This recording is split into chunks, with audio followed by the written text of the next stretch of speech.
연말 방역 강화에도 산발적 감염이 잇따르고 있습니다. 확진자가 발생한 도교육청은 재택근무 체제로 전환됐습니다. 음성군과 진천군이 충북 혁신도시 안에서 지역화폐를 통합하기로 했습니다. 전국 첫 사례입니다. 지역주택조합 사기로 서민들의 내 집 마련 꿈이 날아갔습니다. 업체 대표 등 7명이 기소됐습니다. 여러분 안녕하십니까? 계속해서 충북 지역 뉴스입니다. 충북의 코로나19 확진자가 벌써 1,000명을 향해 가고 있습니다. 직원 1명이 확진 판정을 받은 충청북도 교육청은 전체 80%가 재택근무로 전환했고, 대천시는 코로나19 검사를 받고도 병원을 찾았던 40대 확진자를 고발하기로 했습니다. 방역당국의 조치가 점점 강도 높아지고 있습니다. 신미희 기자가 보도합니다. 출근 시간을 넘긴 충청북도 교육청. 중앙 현관이 굳게 닫혀 있습니다. 4층에 근무하는 직원이 코로나19에 확진되자 같은 층에 있는 4개 부서 전체를 폐쇄했습니다. 다른 층은 문을 열었지만 필수 인력 서너 명만 출근해 자리를 지켰습니다. 전체 직원의 80%인 300여 명은 집에서 근무하면서 진단검사를 기다리고 있습니다.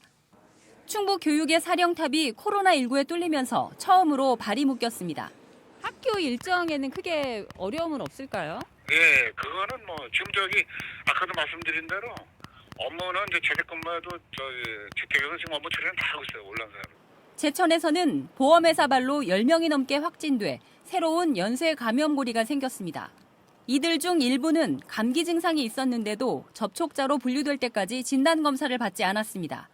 한 확진자는 코로나19 검사를 받은 뒤에도 병원을 들러 자가격리 지침을 위반했습니다.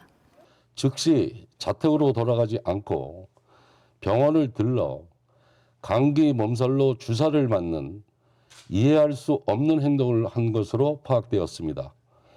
격리 지침 위반 행위로 강력한 고발 등의 법적 검토를 진행 중입니다.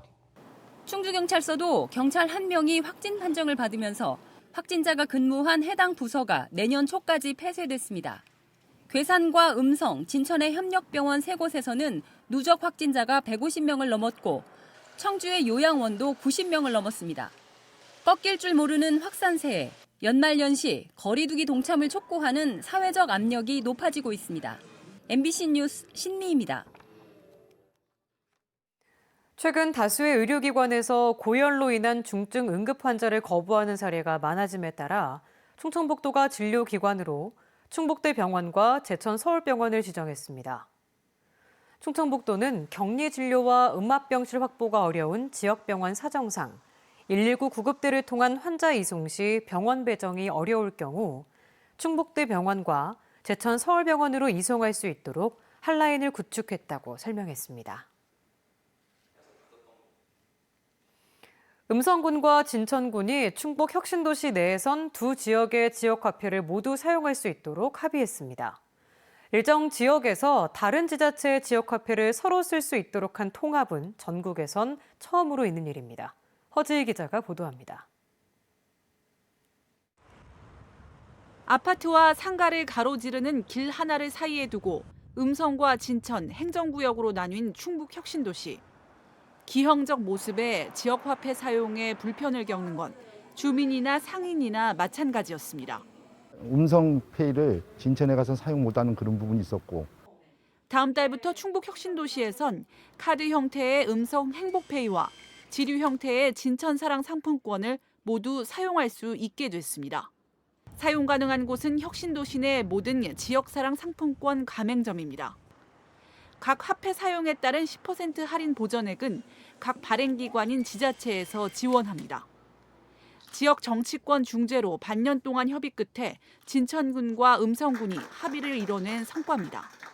진천과 음성군은 이번 공동 사용을 계기로 혁신도시 내 다른 불편 사안도 협의할 방침입니다. 실내 체육관이라든가 복합 커뮤니티 센터라든가 이런 게 앞으로 공유할 수 있도록 이렇게 많은 부분에 확대가 돼 나갔으면 좋겠다는 생각을 해봅니다. 장기적으로는 지역 전체로 지역화폐 통합을 추진하는 등 공유 경제로 첫 걸음을 내디딜 기대도 하고 있습니다. 이제 한 지북 두 살림을 청산하는 계기가 마련됐습니다. 앞으로 행정통합, 지역통합까지 발전시켜 나갈 수 있도록 많은 기대를 하고 코로나19로 더욱 침체된 지역 경제에 그나마 선순환을 도울 수 있는 지역 화폐. 혁신도시 내 공공기관의 소모품이나 복지 포인트를 지역 화폐 사용으로 의무화하는 등 공공기관이 참여할 활성화 대책도 동시에 필요해 보입니다. MBC 뉴스 허지입니다. 제천시 의회의 예산 삭감으로 난항을 겪던 김영희 시립미술관이 다시 추진됩니다. 제천시 의회는 올해 마지막 정례회 본회의에서 지난 10월 추경 예산안 심사에서 위치와 시민 공감대 문제를 들어 삭감한 시립미술관 건립 타당성 검토 용역비 5천만 원을 이번엔 수정 없이 통과시켰습니다. 그러나 청풍호 벚꽃축제 6천만 원 등 집행부가 자발적으로 삭감하기로 한 행사 예산 40억 5천만 원 이외에 청전 지하도 청소년 문화공간 조성 사업비 15억 원 등 38억 원을 추가로 삭감해 집행부와 갈등을 빚고 있습니다. 집을 갖고 있지 않은 사람들도 적은 돈을 투자해 내 집을 마련할 수 있는 지역주택조합제도. 취지는 좋은데 실제 땅을 확보하지도 못했으면서 사람들을 속여서 수백억 원대 가입비를 편취하는 등 큰 피해로 이어지는 경우도 있습니다. 실제 최근 청주에서 일어났던 일인데 결국 지역주택조합 제도 임원들이 무더기 기소됐습니다. 이채영 기자입니다. 청주의 한 지역주택조합 홍보관. 굳게 닫힌 철문 뒤로 흉물스런 건물이 수년째 방치돼 있습니다. 이 주택조합은 6년 전 이곳에서 주변 시세보다 낮은 분양가로 새집 아파트를 가질 수 있다며 홍보했습니다. 당시 명품 프리미엄 아파트라며 팸플릿과 화려한 영상까지 만들었습니다. 지상 29층 규모의 아파트 2,300여 세대를 짓는 대규모 사업에 확인된 가입조합원만 940여 명. 조합원들이 가입비 명목으로 낸 돈만 288억입니다. 하지만 몇 년을 기다려도 진척이 없었습니다. 뒤늦게 확인해보니 토지 매입과 건축공사에 쓰여야 할 이 돈이 대부분 사라지고 행방조차 묘연했습니다. 사업이 진행이 안 되니까 사업이 왜 진행이 안 되느냐 하고 이제 이렇게 질문을 던졌는데 이상한 소리를 하는 거예요. 청주에 미분양 아파트가 너무 많고 그다음 시공사가 선정이 잘 안 되고 이래서 사업이 늦어진다. 문제는 지역주택조합이 기존 재개발조합에서 사업 방식을 전환하면서부터였습니다. 실제 지역주택조합 사업 인가를 위해선 해당 지역의 95% 이상 토지를 사들여야 하지만 실제로 이들이 확보한 토지는 30에서 40%에 불과했습니다. 땅을 매입하지도 못한 채 조합을 설립하고 대대적인 허위 홍보로 속임수를 쓴 겁니다. 전 재산을 끌어모아 투자했던 일부 조합원은 빚더미 신세가 됐습니다. 300여 명의 조합원들은 이들을 사기 혐의로 고발했습니다. 3천만 원이라고 하면 작은 돈이 아니잖아요. 그렇게 어렵게 지난 6년 동안 기다려왔고 피해자 1,000여 명에 대해서는 지금 피눈물을 흘리면서 여기까지 호소를 드리고 있고 토지를 확보했다. 대기업에서 시공한다. 이런 거짓말로 돈을 가로챈 업무대행사 대표 2명은 구속되는 등 관련자 7명이 모두 법정에 서게 됐습니다. 조합원을 모집해 아파트를 짓는 지역주택조합. 내 집 마련의 꿈에 부풀었던 서민들의 피해가 크지만 구제를 받을 길은 막막하기만 합니다. MBC 뉴스 이채연입니다. 네, 다음은 영상으로 되돌아보는 그때 그 시절 라떼 뉴스 시간입니다. 올해는 코로나19로 송년 행사 자체가 없어졌는데요. 30년 전의 이맘때는 어땠을까요? 청교와 영상 기자가 그 시절로 안내해드리겠습니다.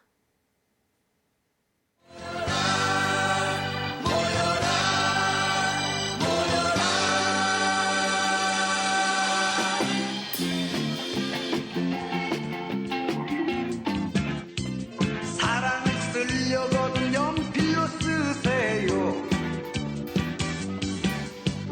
사랑은 쓰다가 틀리면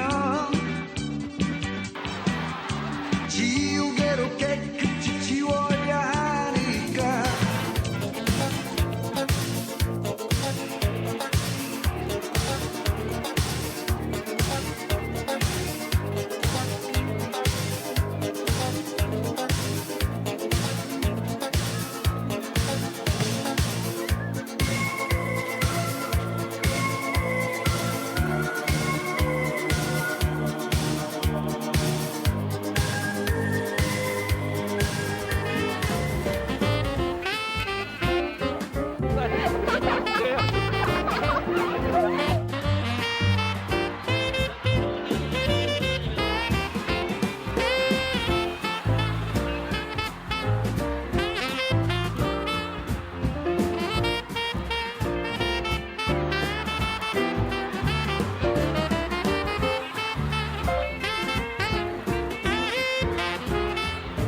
네, 다음 소식입니다. 국민의힘 청주 서원 당협 최연호 위원장의 교체가 결정됐습니다. 국민의힘이 오늘 발표한 24곳의 원외 당협위원장 교체 명단에 충북에서는 청주 서원의 최연호 위원장이 포함됐습니다. 앞서 당무감사위원회는 전체 감사 대상의 30%가 넘는 49곳의 교체를 권고했습니다. 국민의힘은 조직 강화 특별위원회를 통해 새로운 인선을 서두를 계획입니다. 라임 측으로부터 청탁과 함께 수억 원을 받은 혐의로 윤갑근 국민의힘 충북도당 위원장이 구속 기소됐습니다. 윤 위원장은 변호사로서 받은 정상적인 법률 자문료라고 주장했지만 검찰은 알선의 대가라고 판단했습니다. 윤갑근 위원장이 구속 기소돼 직무가 정지됨에 따라 국민의힘 충북도당 위원장 직무 대행은 박한석 수석 부위원장이 맡게 됩니다. 청주시 의회가 미세먼지 행정사무조사에 불출석한 이승훈 전 시장에 대한 과태료 부과를 의결했습니다. 청주시 의회는 오늘 제59회 정례회 5차 본회의를 열어 미세먼지 원인 실태 관련 행정사무조사 증인 출석 요구에 불응한 이승훈 전 청주시장과 부시장 등 6명에게 과태료 부과를 의결했습니다. 무기명 투표로 진행된 표결에서 찬성 23표, 반대 14표, 기권 2표로 찬성 의견이 많았습니다. 청주시의회 미세먼지 특위는 소각장 문제에 대한 사실관계를 확인하기 위해 이승훈 전 시장에 대한 출석을 여러 차례 요구했지만 불응하자 과태료 부과를 결정해 본회의에 상정했습니다. 횡단보도를 건너던 중 급정거한 차량에 치일 뻔하자 해당 운전자를 폭행한 청주시 의원이 선고유예 처분을 받았습니다. 청주지방법원 이동호 부장판사는 특정 범죄 가중처벌법상 운전자 폭행 등의 혐의로 기소된 청주시 의원에 대해 100만 원의 벌금형을 선고유예했습니다. 이 부장판사는 피고인이 반성하고 있고 피해자와도 원만히 합의한 점을 고려했다고 밝혔습니다. 충청북도와 도교육청이 올해 사용하지 못한 무상급식 예산을 활용해 학생들에게 식재료 구입용 지역 상품권을 지원하기로 했습니다. 대상은 도내 초중고 특수학교 전체 학생 16만 9천여 명으로 1인당 3만 원씩을 내년 1월 중순까지 지급할 예정입니다. 이번 식재료 지원은 지난 5월에 이어 두 번째로 식재료 구매에 한정됩니다. 지금까지 충북 지역 뉴스였습니다. 고맙습니다.